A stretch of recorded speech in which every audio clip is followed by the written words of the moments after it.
E olha só, gente, a Associação Brasileira de Supermercados divulgou um estudo que diz que a cesta básica sofreria um impacto de 60% com essa reforma. Ontem, durante a reunião do Conselhão, o secretário da reforma, Bernard Api, comentou esse dado. Dá uma olhada. Ela fala um número de 60%, não é verdade, nós estamos falando 4,7 pontos percentuais, mas esse número não está correto. É menos do que isso, muito menos do que isso, e pode ser até o efeito contrário.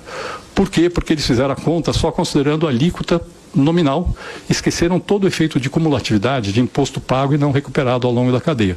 Quando você incorpora esse efeito imposto pago não recuperado, na verdade, o custo tributário atual é basicamente o mesmo que os 12,5% que está sendo colocado na reforma tributária. Nós vamos divulgar isso nos próximos números, um número preciso sobre esse impacto.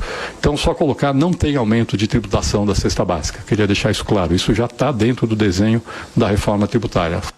Ficou bem explicado, mano? Está muito técnico, né? Tentando traduzir, a situação é a seguinte. Hoje, para cada etapa de um processo de produção. Então, pense no feijão. O feijão, o cara planta, aí quando o agricultor planta e vende para o cara que vai distribuir, paga o imposto aqui.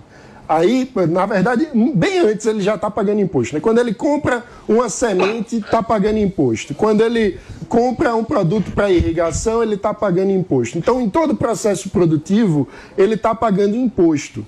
E isso vai se somando. E no sistema atual, quando chega na prateleira do supermercado para você comprar o feijão, teve vários processos no meio do caminho onde um imposto foi somando no outro imposto. Por isso, no fim das contas, hoje é impossível saber quanto de imposto se paga no feijão. Então, quando você pega apenas o imposto que o supermercado está pagando, você não está fazendo a conta total do processo de produção do feijão até ele chegar na sua mesa. O que a reforma vai fazer é criar um processo onde cada vez que você vai vender algo, você vai descontar o que você já pagou de imposto na hora de pagar o novo imposto. Então, na prática, apesar da alíquota ser nominalmente maior, ou seja, está lá dizendo que vai pagar 20%, mas na hora de pagar os 20%, você vai descontar o que já foi pago antes.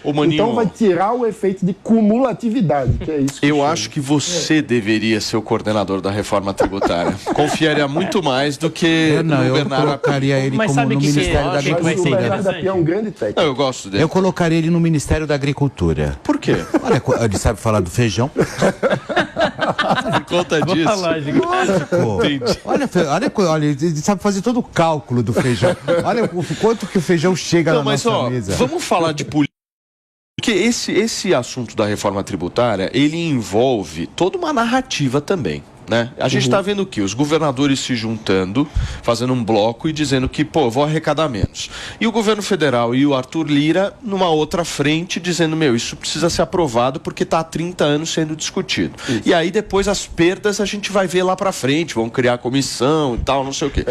Vamos falar de política aqui, porque eu vejo um movimento muito delicado que o Tarcísio tem que fazer, que o Ricardo Nunes tem que fazer, que é um movimento legítimo, afinal de contas haverá perda de receita, mas ao mesmo tempo ser contra a reforma tributária é um tiro no pé de um assunto que está sendo discutido há 30 anos. Então, eu quero que vocês possam dar a avaliação de vocês aqui, do ponto de vista político, assim, o quanto o Tarcísio e o Ricardo Nunes precisam ser cautelosos nessa crítica e o quanto a esquerda, talvez nessa jogada, pode ganhar o discurso de desburocratizadora.